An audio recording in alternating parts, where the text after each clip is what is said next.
format de l'actualité. Madame, Monsieur, bienvenue. Le ministère de la Justice semble encore loin de mettre un terme à la grève des greffiers, malgré le protocole d'accord signé avec l'Association nationale des greffiers haïtiens jeudi. Le président du syndicat des greffiers haïtiens, initiateur du mouvement de grève, nie cette entente et crie à la manipulation. Nous maintenons notre mouvement jusqu'à la satisfaction de nos revendications, soutient Yves-André Joseph. Après avoir boudé 3 invitations du Sénat de la République, la ministre des Affaires sociales et du Travail est convoquée le 16 novembre prochain pour s'expliquer sur des cas de corruption dénoncés au sein de l'ONA et l'OFATMA. La police nationale informe de l'arrestation de 41 personnes au cours du mois d'octobre dernier. Parmi eux, l'assassin présumé du propriétaire du magasin Janet Beauty Supply à Pétionville. Le gouvernement ressuscite le service d'hygiène publique. Environ 300 officiers sanitaires seront répartis à travers le pays en vue de combattre l'insalubrité et sensibiliser à l'importance de l'assainissement. Restez branchés, à tout de suite. Merci d'être encore là pour les détails. Le coordonnateur de l'unité juridique du ministère de la Justice et de la Sécurité publique, Jean Fallière-Bazelet, a informé qu'une entente a été trouvée avec les différents syndicats de greffiers à travers le pays pour la reprise de leurs activités dans les 18 juridictions. Lors d'une conférence de presse jeudi à Port-au-Prince, M. Bazelet a expliqué que cette initiative permettra de soulager notamment la population carcérale. Écoutons-le au micro de Mario Sylvain et David Mercius. Nous avons gagné depuis quelque temps une crise qui secoue le système judiciaire là. Nous connaissons que nous avons gagné un moment, c'était le juge qui était en grève. Après l'autre moment, c'est le greffier qui était en grève.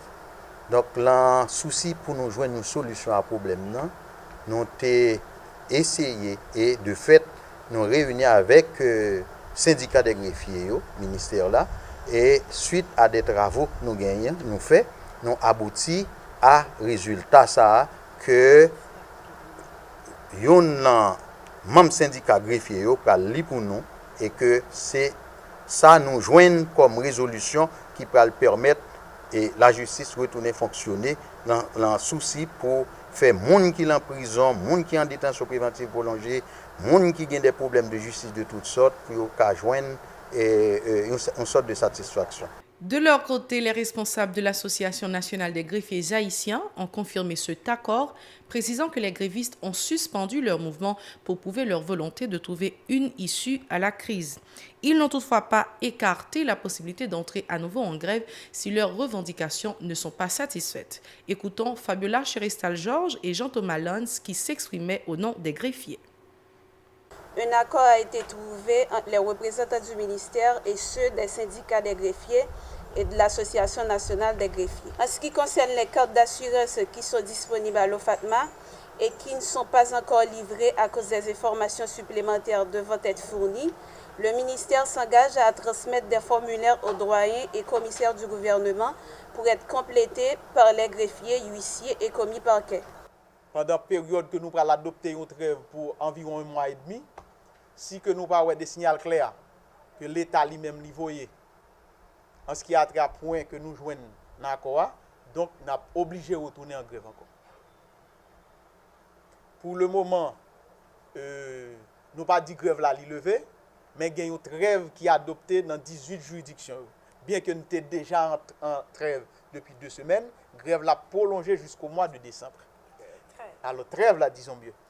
Et commission l'a prêté debout pour que nous suivions l'évolution de tout ça qui dit dans l'accord. Cette entente semble loin de résoudre la crise puisque le ministère de la Justice semble avoir ciblé les mauvais interlocuteurs dans le cadre de cette entente. Le syndicat des greffiers haïtiens, initiateur de ce mouvement de protestation visant à obtenir de meilleures conditions de travail, nie cette entente et crie à la manipulation. C'est une pure démagogie, estime le président du syndicat, Yves-André Joseph.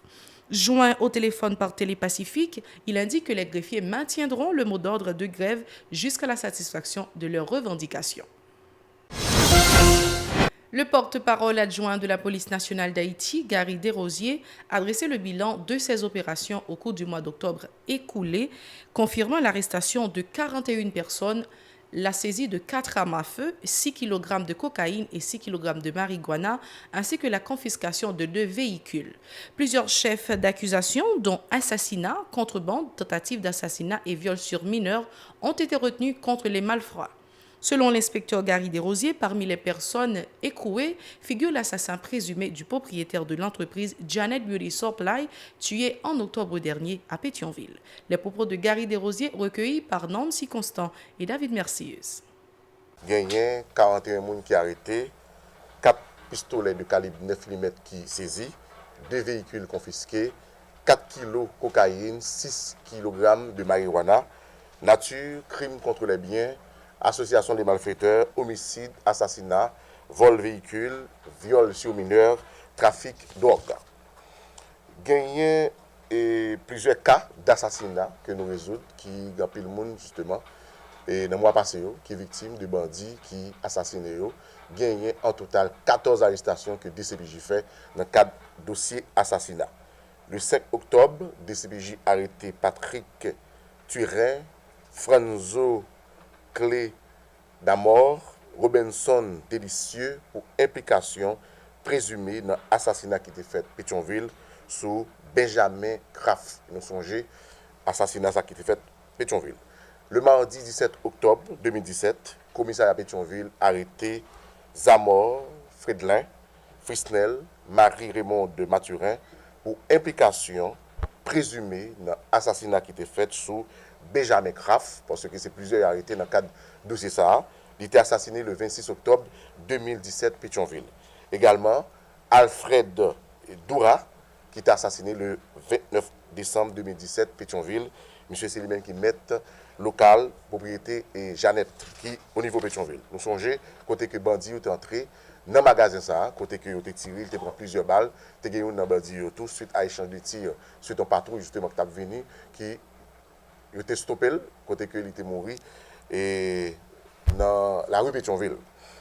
Et le 28 septembre dernier, dans Akaye, DCPJ a arrêté Ferlé Lucin, qui continue à les Claudie, Thomas Frisnel, qui continue à les capitaines, Edwin Sena, Coriolan Willio, qui continue à les Rasta, Patrick Piquant, qui continue à les Oscou, ils ont arrêté Mounsayo pour implication présumée assassinat fait sous Pierre Jamul Prézo, qui était fait 7 ans dans la nuit du 18 au 19 septembre 2017. Dans la même veine, le porte-parole adjoint de la PNH a confirmé l'arrestation de 3 faussaires, Jean-Pierre Sully, David Hiller et Réginald Gauzier. Gary Desrosiers a aussi confirmé l'arrestation d'une dizaine de personnes dans le cadre du dossier de détournement du fonds public au ministère de l'Intérieur et des collectivités territoriales. Écoutons ces déclarations. C'est 3 personnes que nous avons arrêtés qui sont spécialisés dans fabriquer faux documents. Après là, ils ont faux certificat de police.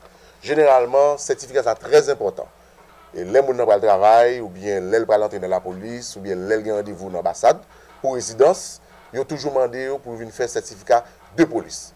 Alors, DCPJ pas fait certificat de bonne vie et mœurs, il fait certificat de police. Ce sont pièces qui sont très importantes et qui valent pour 3 mois. Voilà que DCPJ a arrêté Jean-Pierre Sully, qui continue, il y a 2 noms. Il a fonctionné sous Jean-Pierre Sully. Il a fonctionné tout sous Jean-Pierre Jean. Et il a arrêté tout David Hiller, David Hilver, qui continue avec les Jean Cito, et Réginald Bouzier, alias Réginald Ouzouzout. Et non ça que le gain. L'arrestation s'est faite le 30 octobre, le 31 octobre, et également 3 novembre. Chef d'accusation, faux documents, certificat de police, livré par la DCPJ, gagné faux acte de baptême, faux acte mariage, n'a réalisé même papier baccalauréat, côté que yo légalisé et enquête justement approfondie pral et ouvrir dans question ça pour nous connaître exactement combien de monde qui est impliqué, à savoir enquête que n'a menée et sous dossier ministère intérieur, n'a dit que y a une dizaine de monde qui arrêté. Et pour le moment, l'enquête là, a continué au niveau de la DCPJ. La ministre des Affaires sociales et du Travail, Stéphanie Auguste, a une fois de plus boudé l'invitation de la Commission Affaires sociales du Sénat à déplorer le président de la dite commission. Antonio Cherami a indiqué que Mme Auguste fait actuellement l'objet d'une convocation au niveau du Sénat de la République pour le jeudi 16 novembre prochain en vue de s'expliquer sur des cas de corruption dénoncés au sein de l'ONA et l'OFATMA. Stéphanie Auguste devra être accompagnée du directeur général de l'Office national d'assurance vieillesse, a recommandé Antonio Cherami. Ces propos recueillis par Edlène Vernal et Francineus. On a lui-même, il sermenté pour ne pas mettre pied ici. Je dis encore moins fait, il y a écrit matin là, jour, séance non même, il y a écrit. Mais qui ça qui problème qui fait on n'a pas venir là? Nous qu'à imaginer nous, par exemple, on ne peut pas citer nos compagnies. Nos compagnies, non moins que un an qui fait 9 prêts dans ONA 50, dans crédit 50. Crédit 50, on va m'expliquer nous qui ça lié. C'est nous-mêmes qui sortis dans la classe moyenne, c'est nous-mêmes qui travaillent, c'est nous-mêmes qui avons un petit job.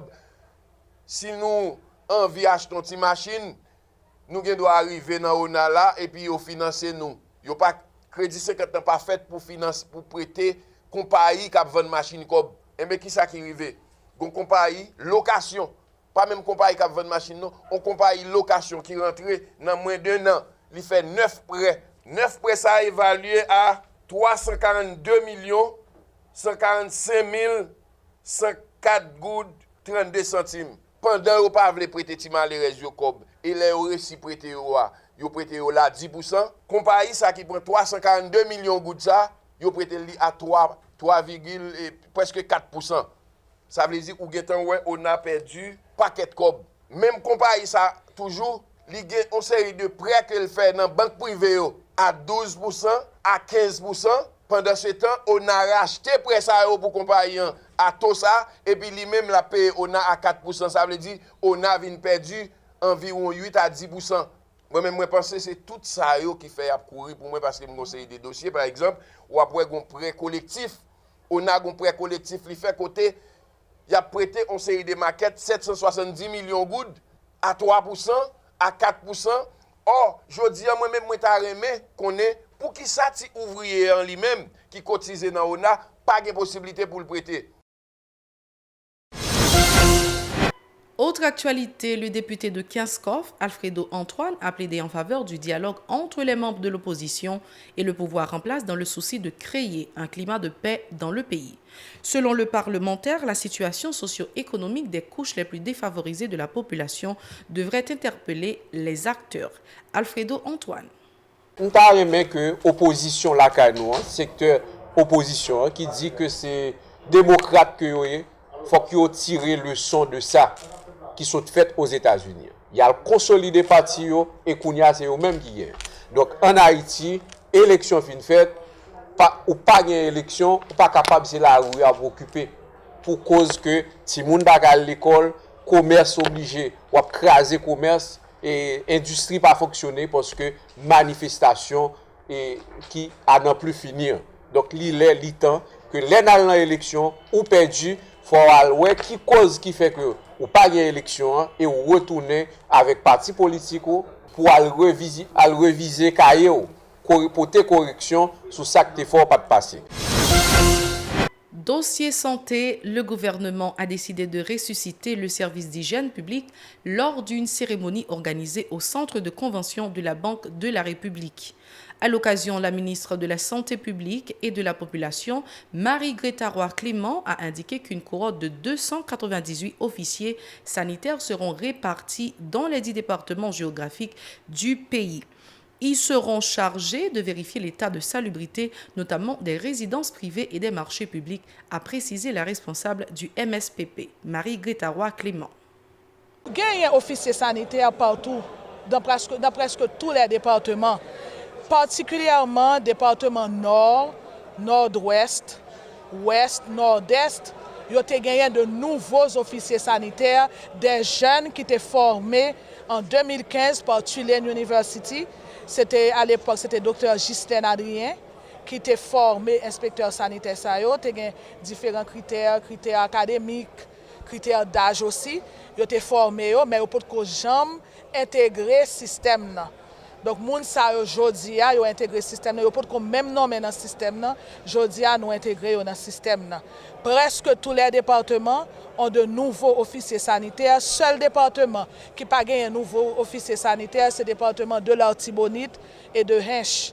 Nous allons essayer de voir comment, au niveau du département de l'Artibonite, nous sommes capables de former de nouveaux officiers sanitaires. Mais dans le département de l'Artibonite, nous avons les anciens officiers sanitaires. Ok, c'était moins de 25 ans pour être capable d'aller dans l'école là. Et puis, avec philo.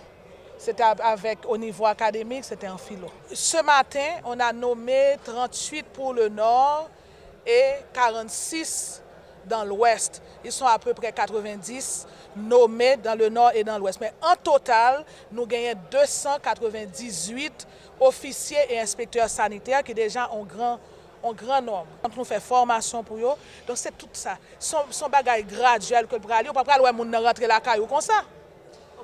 OK, sans pas aviser. Pour sa part, le Premier ministre Jacques-Guy Lafontan a fait savoir que la redynamisation du service d'hygiène publique permettra de lutter contre l'insalubrité dans le pays. Le patron de la primature estime que cette initiative incitera les élus locaux à œuvrer davantage en vue d'assurer l'assainissement de leurs communautés respectives. Jacques-Guy Lafontan. Ce sont ces jeunes appelés à assurer la relève et redynamiser le service d'hygiène publique que nous présentons par devant vous, chers compatriotes. Vous allez devoir apprendre à suivre leurs instructions, à respecter leurs consignes et à moduler vos comportements et réflexes en parfaite harmonie avec les prescrits de la loi régissant la matière. Pour avoir reçu une formation théorique et pratique des plus modernes, et cela grâce aux experts recrutés par l'Université de Tulane pour assurer leur formation, je peux vous dire que la compétence est là. Je profite donc de cet espace pour remercier nos amis de Tulane University qui ont répondu aux attentes du ministère de la Santé publique et de la population en garantissant l'excellence de leur formation. J'invite la population à leur ouvrir toutes grandes les portes de leur maison et à se mettre à leur écoute, car en le faisant, vous vous épargnerez bien des problèmes de santé. Ils porteront leur uniforme, leur badge, leur casquette pour remplir leurs fonctions et auront la possibilité de recourir à la police ou à la justice pour faire respecter leurs recommandations, surtout quand le fait délictueux incriminé peut mettre en danger la vie d'un membre de la collectivité ou de toute une population. Notons que le gouvernement a profité de cette cérémonie pour honorer plus d'une dizaine d'anciens officiers sanitaires ayant consacré plus de 20 ans de leur vie à servir le pays. C'est sur ce point que nous mettons une fin à ce journal. Merci de l'avoir suivi. À la prochaine.